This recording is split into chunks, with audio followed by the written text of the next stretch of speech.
The Assassin.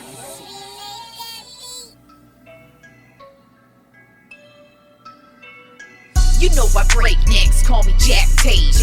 I have no regrets while your life is fading. I'm a crazy fuck equivalent to Satan. When I'm behind the mic, I feel like the greatest. You know I break necks, call me Jack Tate. I have no regrets while your life is fading. I'm a crazy fuck equivalent to Satan. When I'm behind the mic, I feel like the greatest. What up, y'all? You're listening to Sports Talk with Tropp, and I'm your host, Katie Tropp.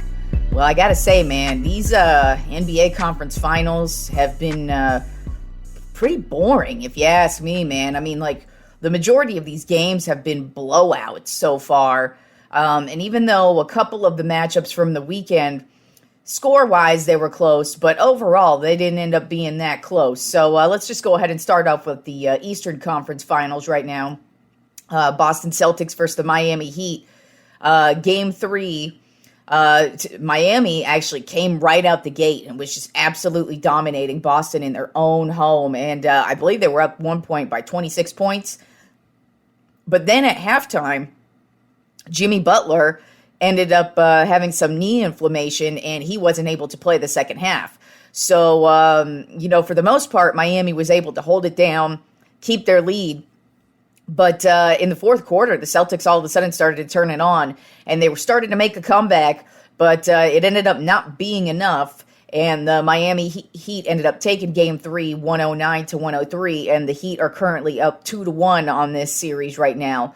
And Game 4 is actually tonight, so we'll see what happens. Hopefully this is a much better matchup than it's been so far in these conference finals, but, Miami, it's crazy, too, because both teams are injured.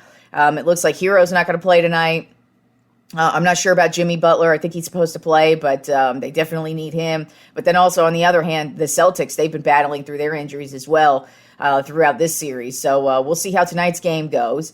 Then over in the Western Conference finals, Dallas Mavericks versus the Golden State Warriors. Game 2, Golden State just absolutely obliterated the Mavericks, 126-117. And then in Game 3, last night, once again, they absolutely obliterated. I mean, it was close. It was a little bit closer than the rest of the games, but for the most part, the Golden State just controlled this game and had the lead the whole way through. And they ended up getting a Game 3 win, 109-100. And right now, Golden State is up on Dallas 3-0 in this series. And, they did hold down Luka in Game 1, but then the last two games, Luka Doncic has actually had a really good series so far. But other than him, nobody's really stepping it up, whereas the Warriors, their entire team is just balling uncontrollably right now. And I'm sure a lot of that plays into, they've got the experience. They've been here before. So Golden State up 3-0 right now on the Mavericks. And honestly, with the way Golden State's playing right now, I wouldn't be shocked if they ended up sweeping the Mavericks. And we'll see what happens. I don't think it's going to be a sweep, but I wouldn't be shocked, man, because Golden State's on fire. And right now, they are looking primed to win another championship. So we'll see.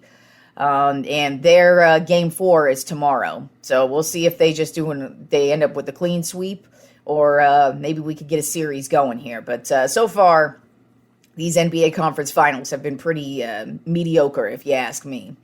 All right, so let's move on to the top 10 MLB Power Rankings. Starting off with number 1, the New York Yankees. They did not budge. Their overall record is 29-12 right now. They're 6-4 in their last 10 games. They are on a 2-game losing streak. They did lose to the White Sox these last 2 games.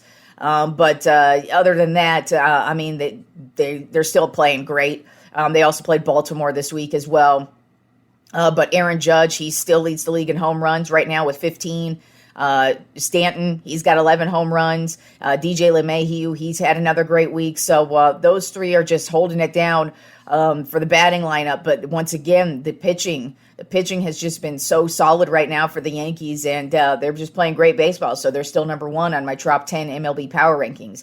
At number 2, the New York Mets have moved up. Their overall record is 28-15, 6-4 in their last 10 games. This week they played the Colorado Rockies and the St. Louis Cardinals. And Like I said in the last episode, Max Scherzer, he's going to be out for at least probably the next month or so here. So they're going to have to ride it out without him. But, Alonso, he had another spectacular week. He's got 11 home runs on the season right now. And Francisco Lindor, he continues to have another great season as well. And the Mets are just playing great baseball so far. I mean, so far they've been the most consistent team from the jump. They just had a great season, and it's very shocking to me. So we'll see if they can keep it up. But so far, the Mets, they are kicking ass, and they're number 2 on my Top 10 MLB Power Rankings. Then at number 3, I've got the Houston Astros. They are 27-15 overall, 6-4 in their last 10 games. This past week, they went up against the Texas Rangers and the Boston Red Sox, and their entire team is just playing lights out. I mean, they're starting pitching. Justin Verlander continues to dominate. Jose Urquidy, he had a great week as well. And they lead the league in home runs. So they just continue to dominate at every position. They're great on the defensive side of things as well. And they're just absolutely dominating. So you really got to give it up to the Houston Astros right now. They're just they kind of started off the season a little bit slow, but man, they're taking off, especially with those home runs. But that starting pitching looking really, really good right now. Then at number 4 on my Top 10 MLB Power Rankings, I have the Minnesota Twins.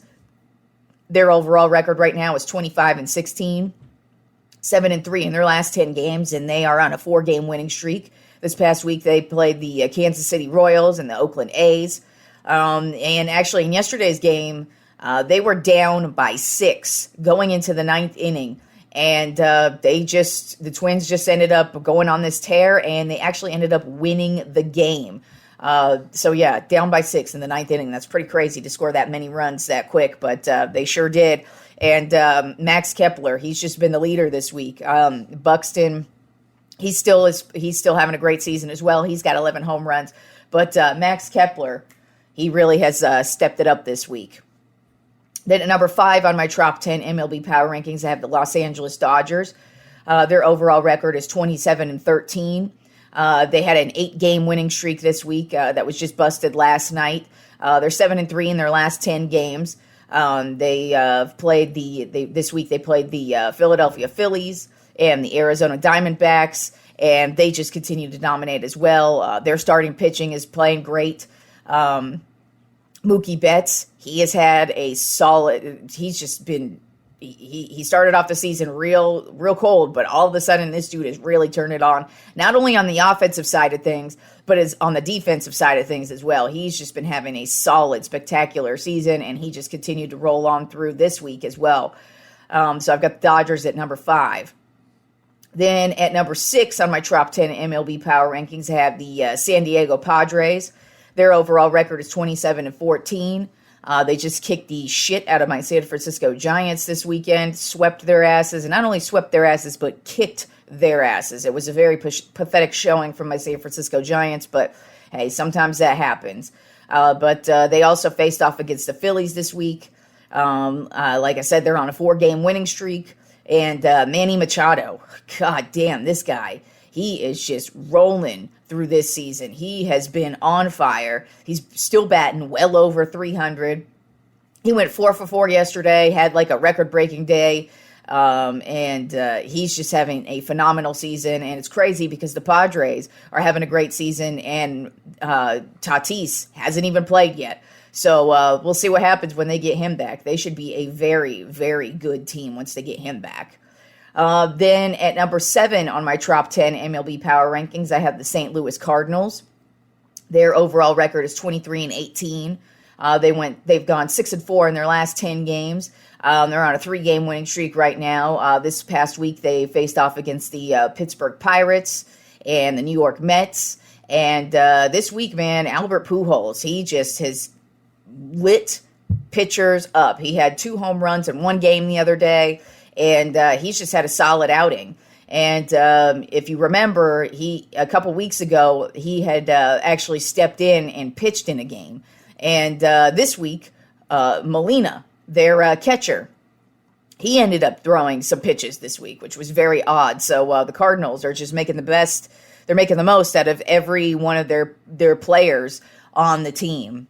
Yeah, they're having a good season as well, and they're just playing great all around baseball, and it's just crazy to see that Albert Pujols is still playing at a high level, it's cool to see that his career looks like it's going to end in a Cardinals uniform, just like it should have, and he's playing great so far this season. All right, at number 8 on my Top 10 MLB Power Rankings, I have the Los Angeles Angels. Their overall record right now is 26-17, 5-5 in their last 10 games. This past week, they went up against the Oakland A's and the Texas Rangers. And man, Mike Trout, he's just proven that he is still that dude. He is batting over 300. I believe he's got 11 home runs right now. Shohei Ohtani, he still continues to dominate behind the plate and pitching as well. And the Angels, man, they're just trucking on through. They did have like a 500 week. But they're still playing great baseball, and Mike Trout, it's just crazy to see him still dominate the way he dominates as well. All right, and number 9 on my Top 10 MLB Power Rankings, a team who has yet to make the Top 10 this season, it's the Boston Red Sox, and that's because they are 8-2 in their last 10 games. And they currently have the longest winning streak in the league at 5 games they've won so far, and they just had a lights-out week. They're 19-22 overall record right now. This past week, they went up against the Seattle Mariners and the Houston Astros, and Trevor Story has finally turned it on. You know, he was their big free agent signing of the offseason, and he was the big dude who a lot of people were looking at, and he did get a really, really nice contract, but so far he hasn't really panned out for the Red Sox. But this week he went off. He had one game where he had 3 home runs, and then the following game he ended up hitting a game-winning grand slam. And then also this week, Franchi Cordero, he had a game-winning grand slam. I believe it was yesterday he had the game-winning grand slam for them. So the Red Sox, their batting order has finally started to get it going, and we'll see what happens over here. But the AL East is stacked full of teams this season. And so it should be very interesting to see what happens between the Yankees and the Red Sox and the Blue Jays and the Tampa Bay Rays right now. I mean, those 4 teams are all playing very well, and the Red Sox have just now turned it on. So we'll see what happens throughout the rest of the season, because this could be a turning point for the Red Sox. And then rounding out my Top 10 MLB Power Rankings, I have the Milwaukee Brewers. Their overall record is 26-15. They're 6-4 in their last 10 games.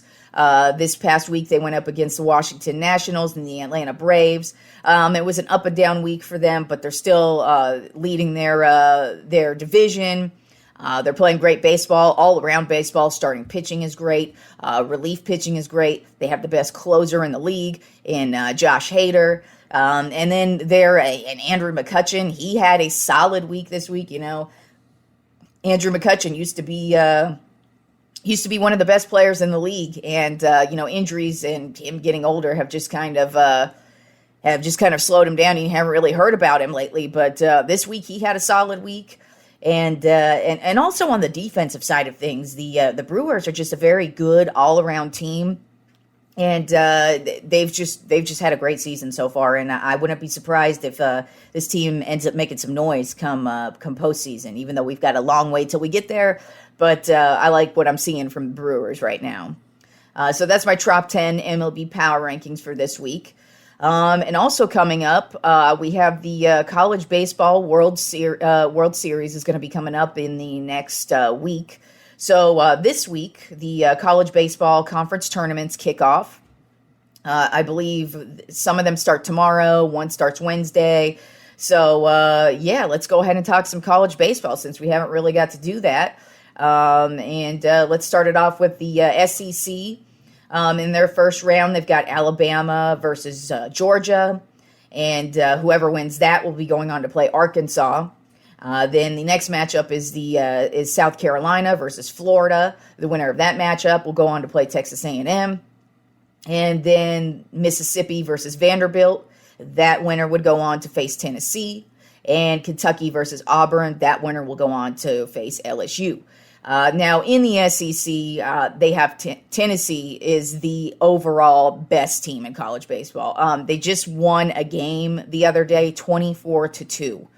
Yeah, 24-2. And they've been number one for 9 weeks in a row. They've just been the absolute most dominant team in college baseball at this point this season, during this season. And it's going to be really difficult to see not only anybody beat them in the College Baseball World Series, but in this SEC tournament, I don't see any of these teams.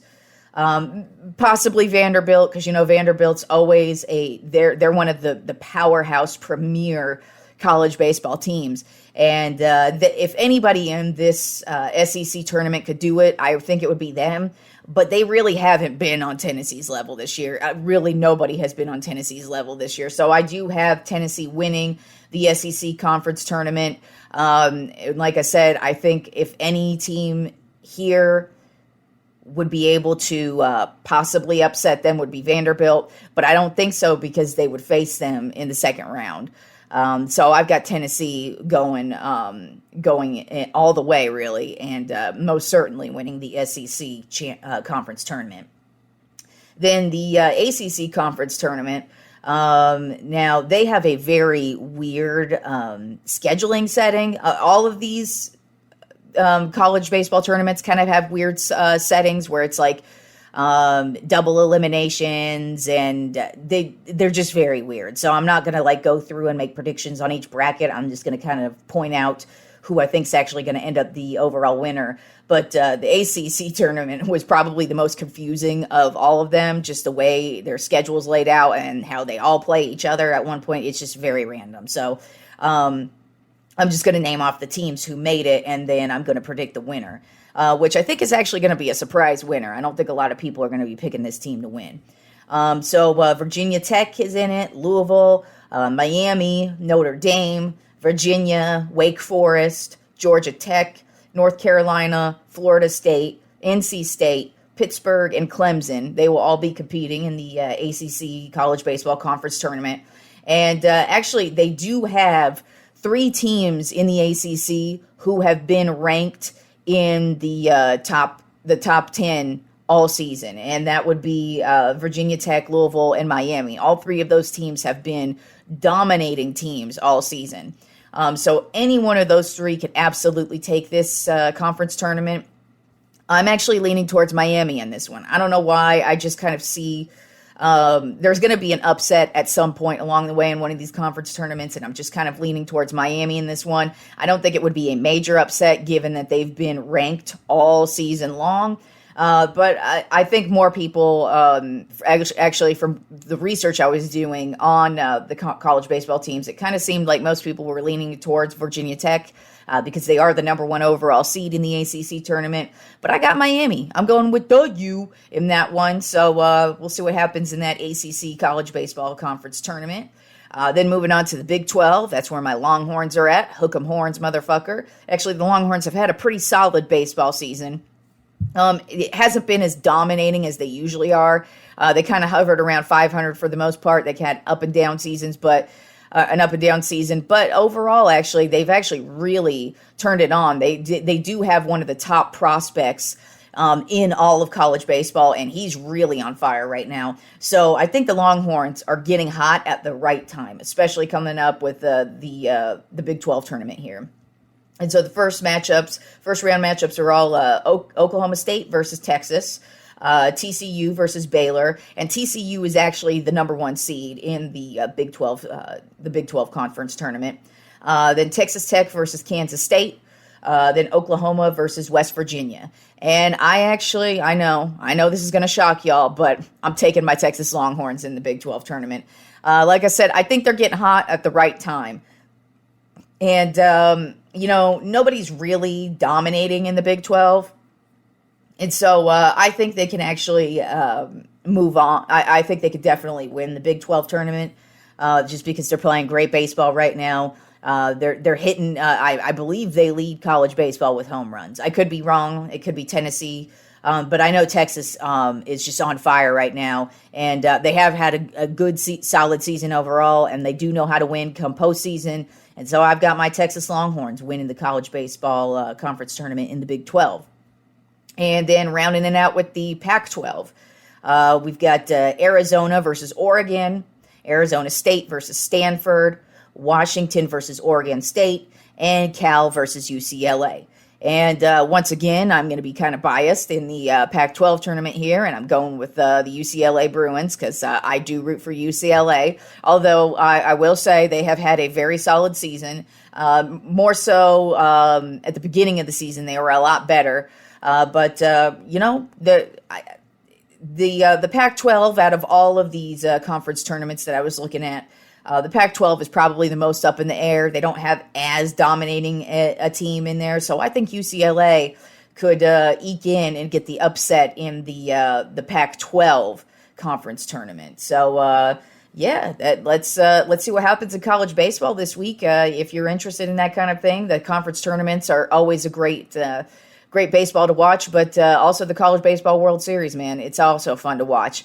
And the Longhorns, they always play great in these conference tournaments and also come College World Series. So I'm absolutely looking forward to seeing what the Longhorns could do, and hopefully either them or UCLA can have a good season or a good conference tournament and get into that College World Series. Although, like I said, I don't think anybody's going to be beating the Tennessee Volunteers just because they are such a stacked team, such a good team. It would be a huge upset if Tennessee does not only not win the SEC conference tournament, but they should most certainly be winning the College Baseball World Series. I mean, they're just a stacked ass team, and they've been ranked number 1 9 weeks in a row for a reason. So yeah, we'll see what happens with the college baseball conference tournaments this week. They run all week long.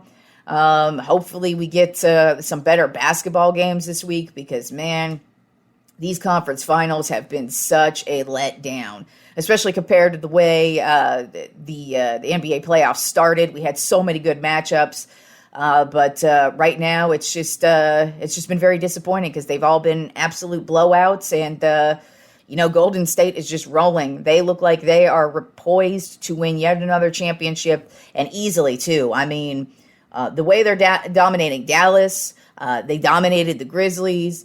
They've just had such a solid playoff run right now, and you could just tell they're locked in. You can tell Steph Curry's locked in. And when you look at it over in the Eastern Conference, Miami, they're injured. Boston, they're injured. And while I think they'd be able to keep up with Golden State, I don't know, man. I'm looking at Golden State winning another championship. That's just how I see it. So, yeah, it looks like we got a short episode today just because we don't have a lot of sports going on right now. This is the quiet time in sports. It's running a little bit less than 30 minutes on this episode. So that kind of sucks in my opinion. But, that's all that's going on right now. It's kind of the dead time in sports time. We need some things to happen in football here pretty soon. So luckily we've got the OTAs will be coming up in about 2 weeks here for football. And then we'll have training camps starting in July. We've had a couple signings, free agent signings here. Jadeveon Clowney, he just re-signed with the Browns, but that's not a big deal. And then Jarvis Landry went to the Saints. So yeah, not a lot's been going on NFL wise. So we need some NFL news to happen. But so yeah, let's hope we get some better showings from the NBA playoffs this week. And yeah, I'll talk to you guys on Friday. Hook 'em horns, motherfuckers.